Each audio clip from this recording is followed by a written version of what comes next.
Hello and welcome back once again to the Single Malt Review for what's going to be something of a special series on this lovely wee box from... who is it? It is, in fact, Compass Box. Since 2000, been seeing blends from Compass Box, founded by John Glazer, formerly of Johnny Walker. American chappie, which is, well, maybe decreasingly rare in whiskey these days, with Brown-Forman going on its acquisition rampage of recent years, but never mind. This is Compass Box, and this is their sort of wee sampler pack, and we've got to say it's one of the most strikingly presented samplers we've probably ever seen, you'd have to say. Yeah, this rather dainty wooden box full of these test tube style sample tubes. Looks almost like a prop out of a Bond film or something. But for now, it's a good way to sample more or less the full core range of Compass Box blends without having to buy a full bottle each time, because shelf space is finite. Yes, indeed, and well, you know, 5 bottles is a lot of bottles, so this is a really good way of deciding which one of those you might want to acquire. Compass Box give us quite in-depth and detailed breakdowns of what exactly has gone into their blends, not naming distilleries. I'll see if I can show you this. This is, considering how oblique and arcane a lot of the information on Scotch malt whisky can be, this is just bafflingly awesome. I'm not sure how well this will play, but this has got... no, it's going to get blown up by the studio lights, never mind. But we'll be referring to this because it has not only the exact by percentage composition of grain to malt, it has what malt, what grain, and from where in Scotland. It stops short of having the absolute distilleries, but one or two of them I know, so I can fill in the gaps there, and I'm sure viewers can fill in more gaps as we go along, because none of them are super secret. Yeah, so we know what where each malt or grain was sourced from, what percentage is in there, and also the breakdown by kind of barrel composition, what percentage of it comes from first fill, refill, bourbon, sherry, etc. So very detailed, and also what they were going for with each kind of spirit or each kind of wood. It's just the clarity is remarkable. So that's just amazing to see straight off the bat. As for colouring and chill filtration, does it mention anything about that?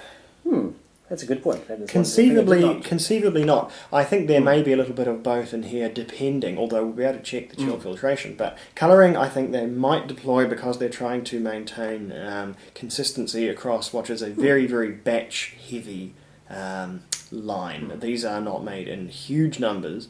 They're made and then made again, and so there's probably going to be a bit of variation there. But without further ado, what we're going to do is sort of work our way through the range here, bottom to top, or whichever way, top to bottom, so it is. And we'll split that into different videos, otherwise it would go really rather long. So stick with us, and if you're interested, then just follow along, and we will get there. But for this one, the big old intro to the box, we will start with what they would have us start with. The unpronounceable, or at least by my grasp of the Gaelic language, the Asyla? I call it Asyla, but that's just my German language experience coming through. Conceivably, well, I don't know. Well, someone hit us with the phonetic one of that if you've got one, but spelled Asyla, if that means anything to anybody. And this is the only what you call a true Scotch blended whisky. It has grain and single malt and is bottled at 40%. Yeah, despite being a blender, there are relatively few grain blends in this lineup here. Out of these 5, there is only one which actually contains both Scotch whisky and grain spirit. So I'll give you my glass there. If you pour these, I'll give you the provided sort of curriculum vitae for this whisky. We have a 50% lowland grain, so you can probably work out where that's distilled. You have a 23% Highland malt, a 22% Speyside malt, and another 5% Speyside, so I guess that means 2 Speyside distilleries involved. And the wood involved is 95% first fill American oak and a 5% rejuvenated American oak, which means they've sort of gone in there and scraped off the old tired wood and maybe recharred, although they don't. It's not necessary that they rechar for it to count as a rejuvenated cask. So that is about just a bajillion times more information than you'd get off your average whiskey bottle. So that's just Remarkable. It's was 50% grain spirit, isn't it? Yes, 50%. So 50-50 makes it, actually that's on the higher side of grain to malt ratio. For a blended whiskey, they normally run about 40 malt, 60 grain. So right. this is a little bit above average in terms of its composition. Looks very, very light, as you'd expect. So this is probably a fairly young whiskey. Oh, that is all grapefruits on the nose. However, it doesn't smell that bad to me. Yeah. Yeah, grapefruits. Citrus, quite a pungent citrus, juicy. Very, very, very fruity on the nose. There's not a lot of oak character. It's mostly spirit driven, and it is a very sort of fresh and fruity kind of a thing going on. But not too much of that raw ethanolic grain character. But there is just a little edge of spirit on there, sort of denoting its youth. But it's not a bad thing. It adds and works with the freshness.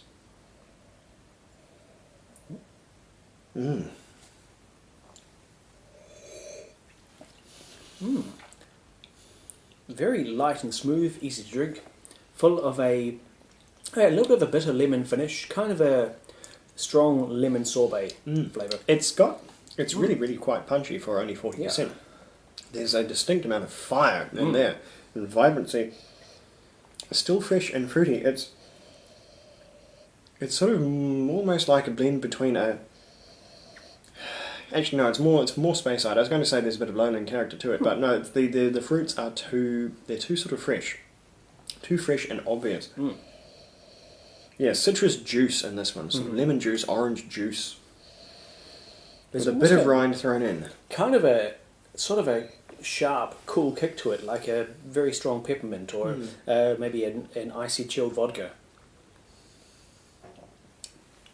That's probably poorly described by me, but a kind of like a shock of coldness on the tongue. It tastes like someone has been chilling this, and I definitely not. This is a very, very fresh whiskey, and it's a very aperitif style whiskey. So it hides the grain well, though. Be really quite high percentage of whiskey. It works well together. You'd put this alongside. This is your sort of, if you're familiar with Cutty Sark, this is probably in that sort of ballpark as a lighter, fresher, fruitier, aperitif-y blended whiskey, and I think it's really pretty good. I don't know, we're not really up to date on what any of these retail for, whether they're particularly pricey or they're not. about on par with, say, just as a ballpark, for most of the Compass Box range, around about the same price as the average 10 or 12-year-old.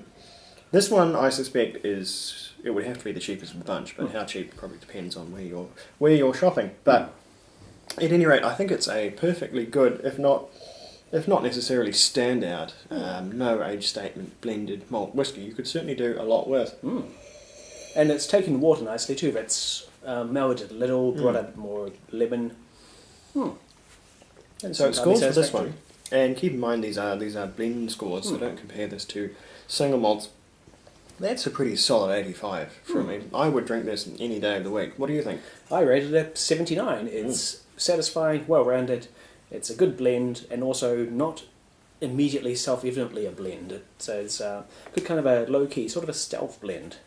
It hides its blendiness well, and just makes you think it's straight-up capable and enticing single malt. Yeah, no, well assembled, certainly. So we will move on to the next video now, otherwise we will run tremendously long, and no one likes a 30-minute video on YouTube. But stick with us and follow along, and we'll have the next one up very shortly. Deeper into the Compass Box. Coming up next. Pleasure.